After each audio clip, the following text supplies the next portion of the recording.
At our family BBQ, my wife suddenly commanded our German shepherd, "Zeus, attack!" and he launched at my sister, blood soaking her shirt. Then my wife explained what she'd found on Sophie's phone. What my family didn't know was that my wife isn't just a stay-at-home mom they could dismiss. She's a licensed clinical social worker specializing in child protection services, with 15 years of experience identifying abuse patterns.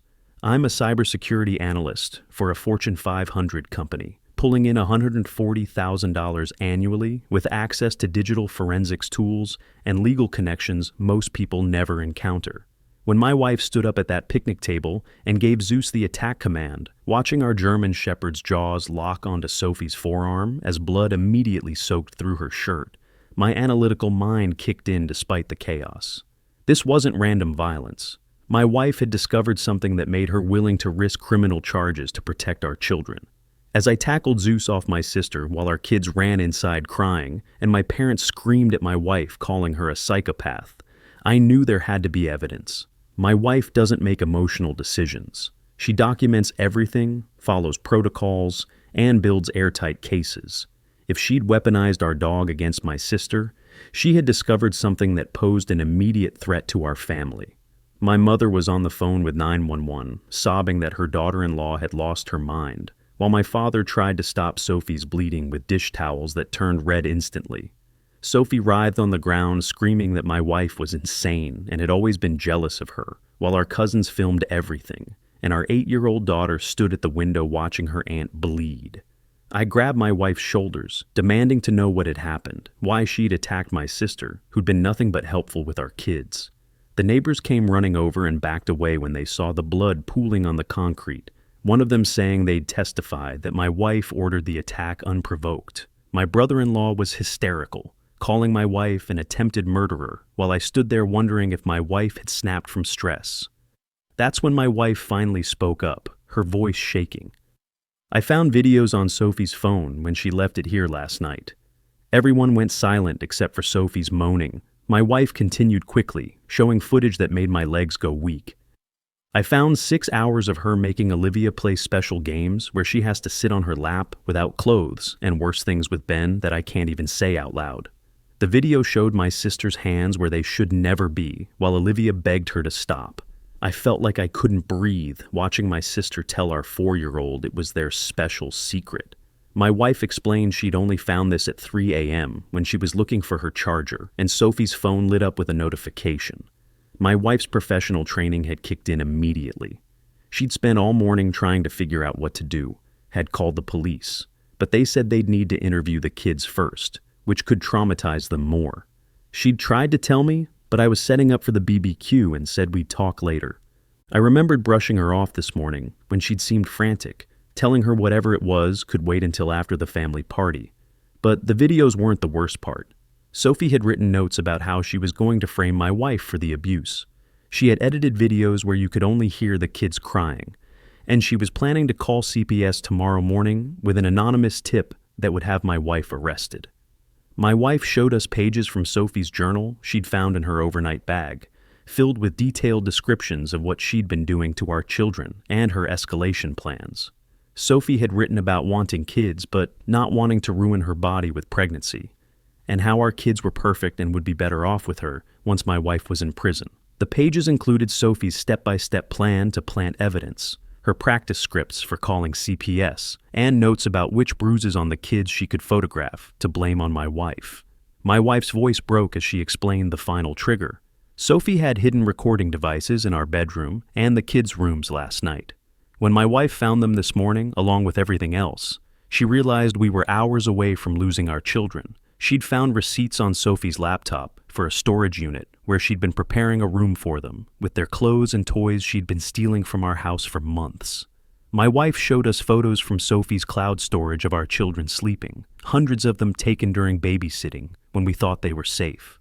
When she saw Sophie arrive today and put her hands on Olivia's shoulders, whispering in her ear that they were going to have special time later, she knew she couldn't wait for the police because Sophie was going to hurt them again right here at our family party. Blood was running down Sophie's arm as she pushed herself up from the ground, and I saw her face change when she realized everything was exposed. I felt sick realizing I'd been letting a monster babysit our children, that every Thursday night when my wife had seemed anxious about leaving them with Sophie, there had been a reason I'd ignored. The cousins were calling Sophie disgusting, and my father stood between her and the house where our children were hiding, while I tried to process that my little sister had been hurting my babies for months. The picnic table was right next to her with steaks we'd been about to grill, and the butcher knife we'd used lay within reach, still greasy from cutting meat. Sophie's voice changed to something cold and flat I'd never heard before. "You stupid bitch," she said to my wife. "Those kids love me more than you, and everyone would have believed me over some paranoid mother." Her hand started moving toward the knife handle. My cybersecurity training kicked in as I saw Sophie's fingers getting closer to that greasy knife handle. My body moved before my brain caught up. My foot connected hard with the edge of the picnic table, sending plates and the knife spinning into the grass 10 feet away.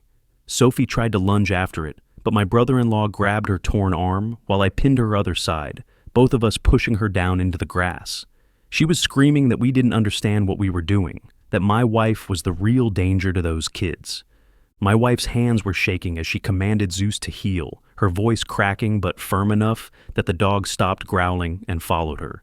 She led him toward the garage, his tail still rigid and his eyes locked on Sophie until the garage door closed between them.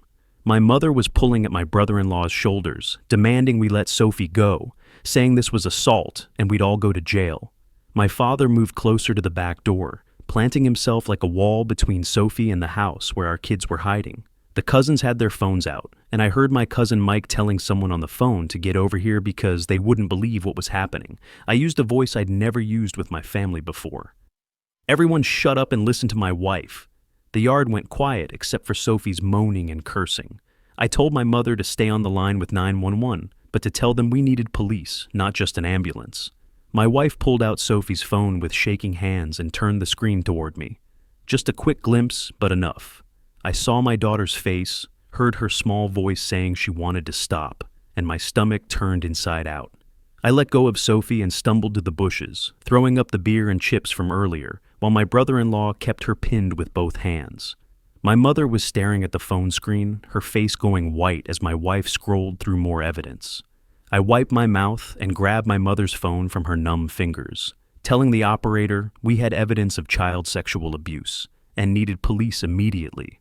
My voice cracked when I mentioned there was a journal with plans to frame my wife and hidden cameras in our house that needed to be collected as evidence.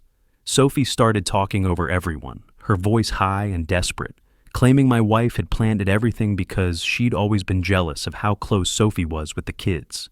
She said my wife was unstable, that she'd been planning this for weeks, that the dog attack proved she was dangerous. The neighbors who'd come running were whispering among themselves, and I saw Mrs. Peterson step back when Sophie mentioned planted evidence. My wife didn't say anything, just flipped open Sophie's journal to a page covered in her handwriting and held it up.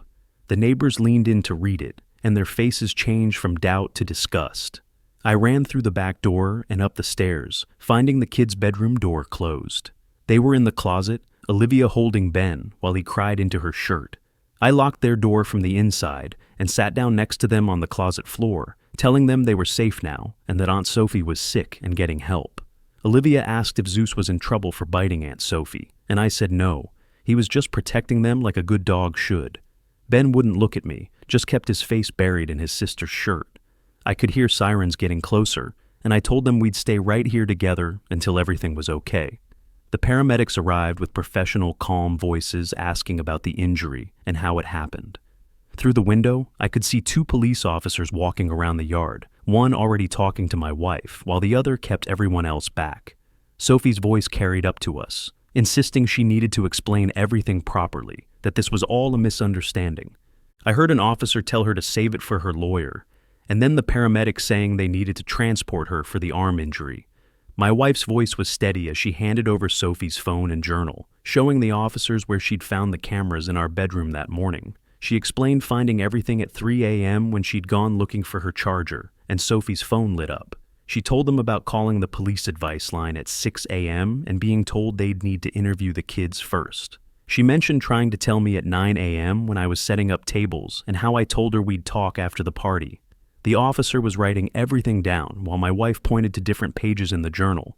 showing him the storage unit receipts and the screenshots she'd taken of Sophie's cloud storage. Sophie was loaded onto a gurney, her arm wrapped in white bandages that were already showing red spots, and I watched through the window as they wheeled her past the crowd of family and neighbors who'd gathered on our lawn. 2 officers went inside with my wife to look at the cameras she'd found in our bedroom and the kids' rooms that morning. They took photos of everything and put each camera in a separate evidence bag with labels. One officer asked my wife for her laptop so they could preserve the screenshots she'd taken of the storage unit receipts and all those photos from Sophie's cloud storage. A woman in a gray suit arrived about an hour later and introduced herself as Detective Leah Waywright. She took charge immediately and told the other officers this was now a major case requiring special handling. She had my wife sit down at the picnic table and walk through exactly when and how she'd found everything. A man with a laptop sat next to them, typing fast, while my wife explained finding Sophie's phone at 3 a.m. when she was looking for her charger. The detective asked specific questions about timestamps and had the tech guy check metadata on all the files. My wife showed them her call log from this morning when she tried the police advice line at 6 a.m.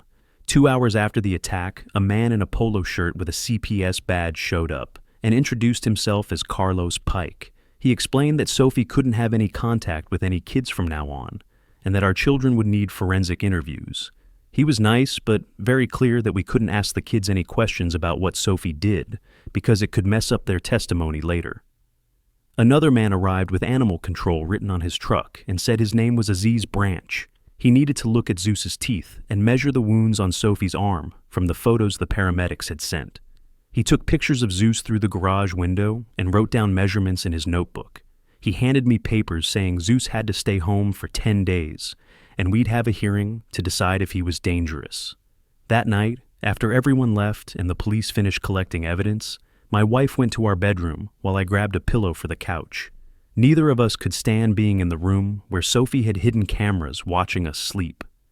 I lay there staring at the ceiling, thinking about every Thursday night for the past 2 years, when my wife had suggested we skip bowling or said she had a bad feeling about leaving the kids. My phone started buzzing at dawn, and I grabbed it to see my dad calling, which was weird since he never called this early. He sounded different when I answered, older somehow, and told me he'd been up all night making a list of every time Sophie had volunteered to watch other family members' kids over the past 5 years. He remembered our cousin Janet's twins, our neighbor's daughter when they lived next door, the Mitchell kids from church, and kept naming more families while his voice cracked in ways I'd never heard from him. The list had 17 names by the time he finished, and he said he'd already left a voicemail for Detective Waywright at this morning because he couldn't wait any longer. My phone beeped with another call coming through, and it was Detective Waywright herself, saying she'd gotten an emergency warrant signed by Judge Harrison to preserve all of Sophie's cloud storage accounts before anything could be deleted. She was heading to the storage facility on Route 9 with her team and a forensic specialist to document everything Sophie had been collecting. Detective Waywright called back around 9 a.m. to tell us they'd found the storage unit, and it was worse than we thought. The whole space was set up like a child's bedroom, with Disney princess sheets on a twin bed, stuffed animals arranged on shelves, and bins labeled with our kids' names containing clothes she'd been stealing from our house for months. There were drawings Ben had made at preschool that we thought we'd lost, Olivia's favorite purple jacket that disappeared last winter, and even their toothbrushes in a bathroom caddy next to the bed. The forensic tech was photographing everything, while another officer cataloged each item, and Waywright said there was also a folder with printed screenshots of houses for sale in Oregon, where Sophie had apparently been planning to take the kids once she had custody. The tech guy examining Sophie's devices called Waywright over, and she came back on the line to tell us he'd confirmed that all the timestamps on the videos matched the exact nights Sophie had babysat over the past year. The purchase records for the hidden cameras traced back to Sophie's credit card from 6 weeks ago, ordered online and shipped to the storage unit address with installation instructions she'd printed out and highlighted. Detective Waywright called again an hour later with news that made me run to the bathroom to throw up. They'd found Sophie's external hard drive hidden in the storage unit, and it contained more videos, some dating back over a year to when Ben was only 3.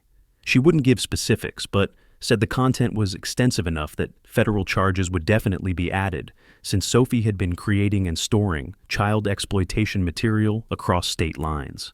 My phone rang again, and this time it was someone from my company's HR department who'd seen the local news coverage about the dog attack at a family gathering. She offered me emergency family leave, effective immediately, and said the company would provide counseling services for our whole family through their employee assistance program.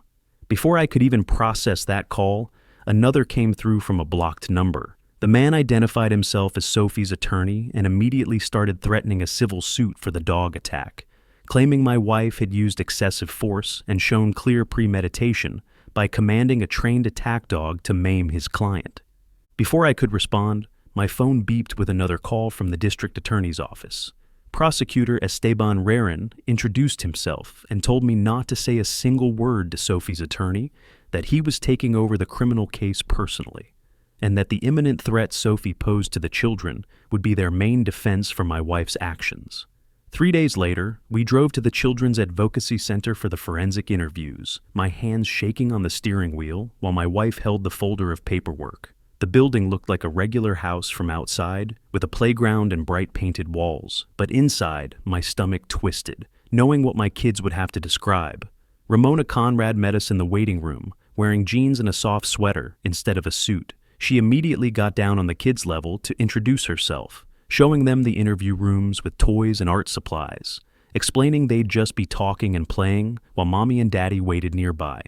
My wife and I sat in a separate room with a two-way mirror where we could see but not hear, watching cartoons on mute while our kids went through their interviews. Olivia went first, sitting cross-legged on the floor with Ramona while they colored pictures and talked about safe touches and unsafe touches. I watched my daughter's face change when Ramona asked about Aunt Sophie, saw her shoulders tense and her coloring get harder on the paper. When Ramona finally came out to the waiting room, she looked professionally composed, but I could see the effect in her tight jaw and careful breathing. She said both children were very brave and their statements were consistent with the physical evidence, which would help the case significantly. Detective Wainwright called the next morning with news that made me slam my fist into the wall hard enough to leave a hole. The digital forensics team had uncovered Sophie's activity in online forums where people attracted to children share strategies for gaining access. She'd been posting for over 2 years, asking for advice about becoming a trusted babysitter and avoiding detection by parents. Sophie was formally charged that afternoon with 12 counts, including sexual abuse of minors and production of child exploitation material. The prosecutor added conspiracy charges for her plan to frame my wife, plus federal charges for using interstate commerce to share abuse material. Her bail was set at $500,000, with conditions including GPS ankle monitoring and no contact with any minors. Our lawyer warned us that the animal control hearing next week could go badly. Despite Zeus following a legal command, the board might still designate him as dangerous, requiring a muzzle and public and expensive liability insurance. We spent the weekend gathering character references from neighbors, the vet, and the kids' teachers, who all wrote about Zeus's gentle nature. During the hearing, our attorney showed the board that Zeus immediately stopped attacking when my wife commanded him to heel, proving he was under complete control the entire time. The prosecutor showed the neighbor's video, where you could clearly see Sophie reaching for the butcher knife, and he said that would be their main evidence that my wife faced an immediate threat.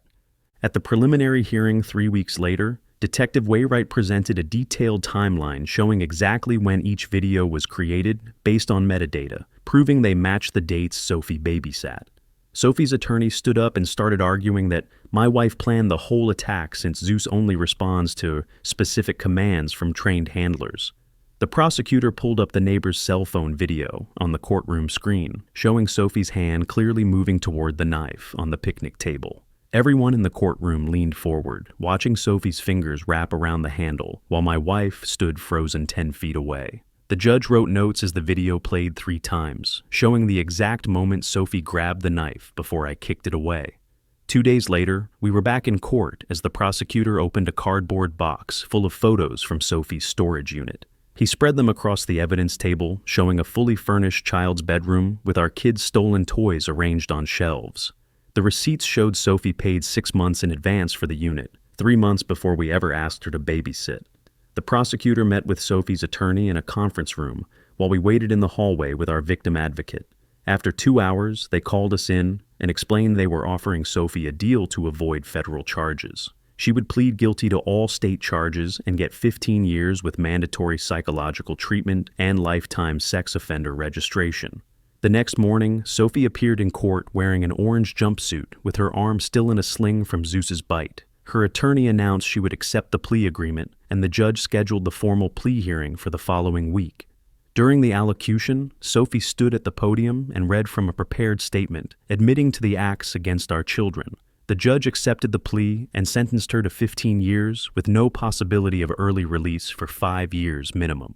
The hearing officer reviewed all the evidence, including the video of Sophie reaching for the knife and testimony from the dog trainer. They decided Zeus could stay with us, but had to wear a muzzle in public and complete an additional training course. 3 weeks after Sophie's sentencing, the district attorney's office sent us a letter formally clearing my wife of all criminal charges. They wrote that she acted in reasonable defense of others facing imminent harm from someone reaching for a weapon. The relief hit us both so hard that we just sat on the couch crying and holding each other for an hour. The kids kept going to therapy twice a week, and our therapist gave us daily exercises to rebuild their sense of safety. Ben started sleeping through the night again after 2 months of waking up screaming about bad dreams. Olivia slowly started being okay with us leaving the room without panicking that we wouldn't come back. My parents signed up for a grandparent boundaries course that CPS recommended before they could have supervised visits. They spent 6 weeks learning about trauma responses and how to support abuse survivors without causing more harm. Their first supervised visit happened at a community center, with a social worker watching everything they did and said. 6 months from that horrible BBQ, we definitely weren't over what happened, because you don't just get over something like this. But we were living good lives with the kids protected, and Sophie unable to hurt anyone else while she served her time. My wife and I had grown stronger as a couple through therapy and daily check-ins, and Zeus was still the best dog even with his muzzle at the park. Sophie is serving her 15-year sentence with no possibility of early release for at least 5 years. My wife's social work license was never questioned, and she's now consulting with the district attorney's office on other child protection cases. The storage unit evidence led to investigations of 3 other families where Sophie had access to children. My cybersecurity expertise helped law enforcement trace Sophie's online activities back 2 years, contributing to a larger federal investigation into the forums where she sought advice. We've become advocates for other families dealing with similar situations, and our experience has helped prosecutors understand the sophisticated planning involved in these crimes.